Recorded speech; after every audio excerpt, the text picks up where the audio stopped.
Toru is adorable. Honestly, it's impossible not to love her. That sounds criminal coming from you.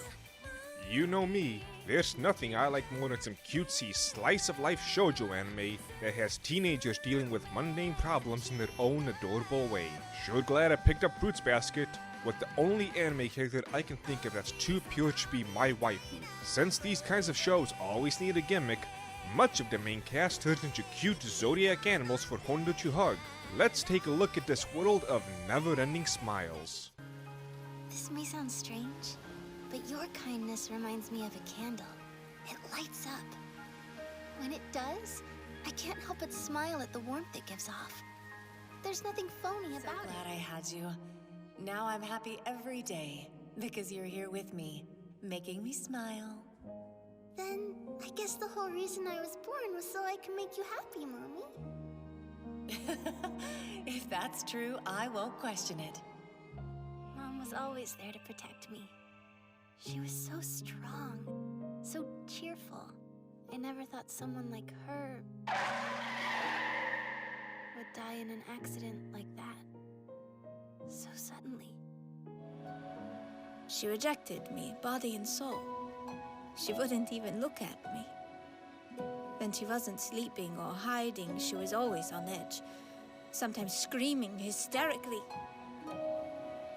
Thinking about it now, I think it emotionally broke something in her, like Kana. It's your fault if Hattorigo's blind, you hear me? Kana! This is all your fault! It's all your fault! It's all your fault! It's all your fault! Okay, what the fuck? From all the images I saw before I began watching this, all the clips online, nothing prepared me for the emotional kick to the balls that this show gave me. And being the good person that I am, I want others to suffer along with me. So let's start from the top. I will keep spoilers as minimal as possible so you can enjoy this ride as much as you can. The main character that enlightened everyone's lives, including mine, is Toru Honda. Pointing out her mom died earlier was not really a spoiler, as the show starts off with her being gone and it doesn't drag that along for plot purposes.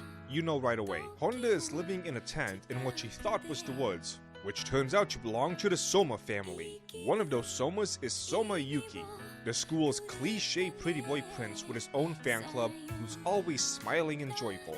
As the story progresses, we see that Honda is a type to not really be sad, always with an upbeat attitude, even if she is a bit of an airhead. The Somas find out she's living in a tent, offer her a room for her to stay.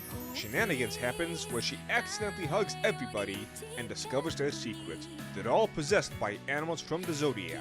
That's enough of a basic narration, I think. I'm normally not a fan of this type of work because I can't really stand the cliche tropes always associated with it. One character asks another to pass the salts, and suddenly, I've never felt such kindness in my life. Is this love? Or, homework is boring. I agree. You truly understand me like no one else does. And on with these lame attempts at character development that I just cannot for the life of me suspend my disbelief. I get it, you want to move on with the plot, but at the same time, you need to do more to develop these characters. Anyway, this show, Fruits Basket, despite its strong fantasy setting, does all of that stuff I talked about justice. All of the characters, even if their suffering is not really believable in a real-world setting, I mean they transform into zodiac animals, it's still genuine pain and problems that you can feel the characters having to suffer from. Just like I speak about so often in my other videos, it's not what's literally happening on the screen that matters, but the general essence of the story. Take this spoiler-free plot point. Character 1 is looking to escape a situation he is in, because he knows how bad it is on his side of the fence. Character 2 is looking to jump into the situation Character 1 is in, because he knows how bad it is on his side of the fence. Neither having experienced the other side, they can only yell past each other. Or, you would hate it for reasons outside of your control, that have nothing to do with your choices and actions. How about the one we can all relate to?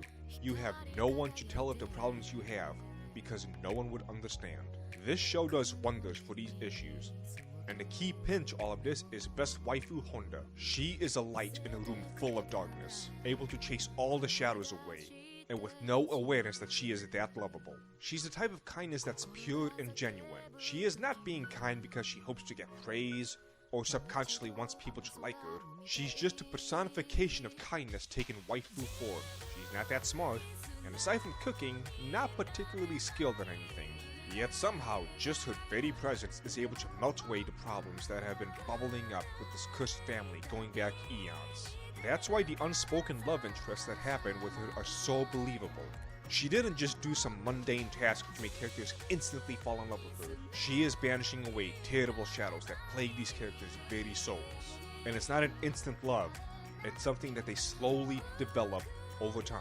And the show does a fantastic job of not letting you know just how far they are along that line. After all, it's something that's a spectrum. Most shows skip the spectrum and go from one end to the other. In this show, you can feel the development while having no idea where on the spectrum they lie. It's thanks to the setup of ditzy schoolgirl showing her lovely smile to all of these handsome pretty boys / cuddly animals that the very tragic moments hit so hard. When someone dies in Attack on Titan, it hurts, but it's expected. That's the gritty world they live in. Someone gets punched in DBZ, it might be exciting, but not really all that shocking. When you go from problems of, I don't want my crush living in the same house as another woman, to, I had to erase my fiance's memories because the pain of what happened was killing her from the inside, the emotional backlash is quite something.